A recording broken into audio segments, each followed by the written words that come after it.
বিসমিল্লাহির রহমানির রহিম। আসসালামু আলাইকুম। বিয়েটা হচ্ছে একটা সামাজিক পবিত্র বন্ধন, আল্লাহর দেয়া পবিত্র বন্ধন। প্রাপ্তবয়স্ক নর ও নারীর জন্য বিয়েটা হচ্ছে হালাল পন্থা। আমরা প্রাপ্তবয়স্ক হওয়ার পরেই সাধারণত সবাই বিয়ে করি, মেয়েরা এবং পুরুষরা। তো বিয়ের ক্ষেত্রে আমি প্রত্যেকটা পুরুষকে এটাই বলবো যে, পুরুষ ভাইয়েরা আমার, আপনারা বিয়ে করার সময় কোনো ধনাঢ্য রূপবতী মেয়ে দেখে বিয়ে কইরেন না।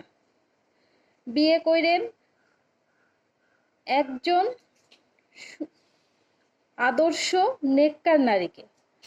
আপনি যদি একটা নেককার নারীকে বিয়ে করেন, তাহলে আপনার জীবনটা জান্নাতের সুখ দিয়ে পরিপূর্ণ হয়ে যাবে।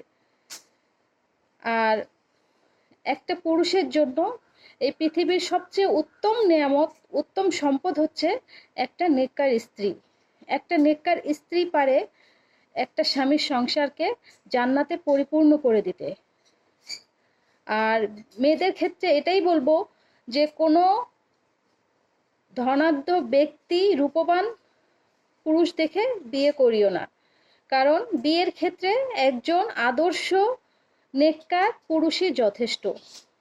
একটা নেককার স্ত্রী যেমন একটা পুরুষের জন্য উত্তম সম্পদ, উত্তম নেয়ামত, ঠিক তদ্রূপ একটা নেককার স্বামী একটা স্ত্রীর জন্য আদর্শ ও উত্তম সম্পদ ও আল্লাহর দেয়া নেয়ামত। সূরা আহজাবের একটি আয়াতে আছে, ওয়াল মুমিনিনা ওয়াল মুমিনাত ওয়াল মুসলিমিনা ওয়াল মুসলিমাত ওয়াল সাদিকিনা ওয়াল সাদিকাত। অর্থাৎ মুসলমানদের জন্য মুসলমান নারী, মুমিন পুরুষদের জন্য মুমিনা নারী, এবং সত্যবাদী পুরুষের জন্য সত্যবাদী নারী, সাওম পালনকারী পুরুষের জন্য সাওম পালনকারী নারী, এবং লজ্জাস্থান হেফাজত করে যে নারী, লজ্জাস্থান পুরুষ হেফাজতকারী তার জন্যই। অর্থাৎ বিয়ে করার সময় অবশ্যই আমাদের ভেবে চিন্তে বিয়ে করতে হয়।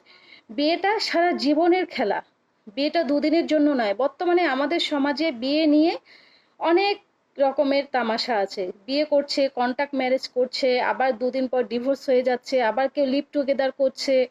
এসব হচ্ছে অশ্লীল সব কার্যক্রম। আমরা এই সমস্ত ফিতনা থেকে দূরে থাকব।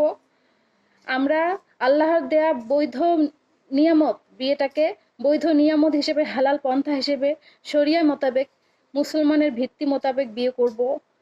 আমরা একটা বিয়ের ক্ষেত্রে সৎ পুরুষ এবং সৎ নারীকেই বিয়ে করব।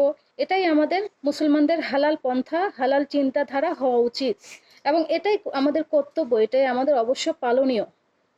বিয়ের ক্ষেত্রে ভেবেচিন্তে বিয়ে করা উচিত। বিয়েটা দুদিনের জন্য নয়।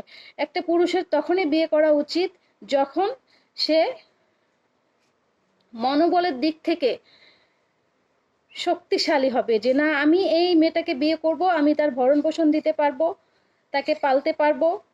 ঠিক তখনই বিয়ে করা উচিত। বিয়েটা কোনো ছেলে খেলা নয়, এটা দুটা জীবনের একটা সামাজিক পবিত্র বন্ধন।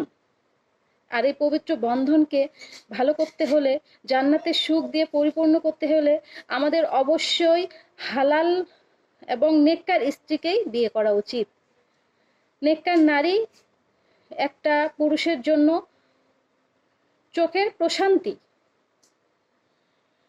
একটা স্বামী যখন বাইরে থেকে কাজ করে বাসায় ফিরে আসবে, স্ত্রীর হাসি মুখটা দেখবে, ঠিক তখনই তার প্রশান্তি লাগে। এটাই স্বামীর জন্য সবচেয়ে বড় সুখ। আর প্রত্যেকটা মেয়ের উচিত স্বামীর ইনকাম নিয়ে সন্তুষ্ট থাকা। স্বামী যতটুকু ইনকাম করবে ততটুকুতেই পরিতৃপ্তি লাভ করা। তার বিলাসিতা সবকিছু ত্যাগ করে স্বামীর পাশে থেকে তাকে সাপোর্ট দেওয়া, তাকে পবিত্র সুখে দিয়ে সারা দিনের ক্লান্তি দূর করে তাকে হাসি মুখে বরণ করে নেওয়াটাই স্ত্রীর কর্তব্য। আলহামদুলিল্লাহ।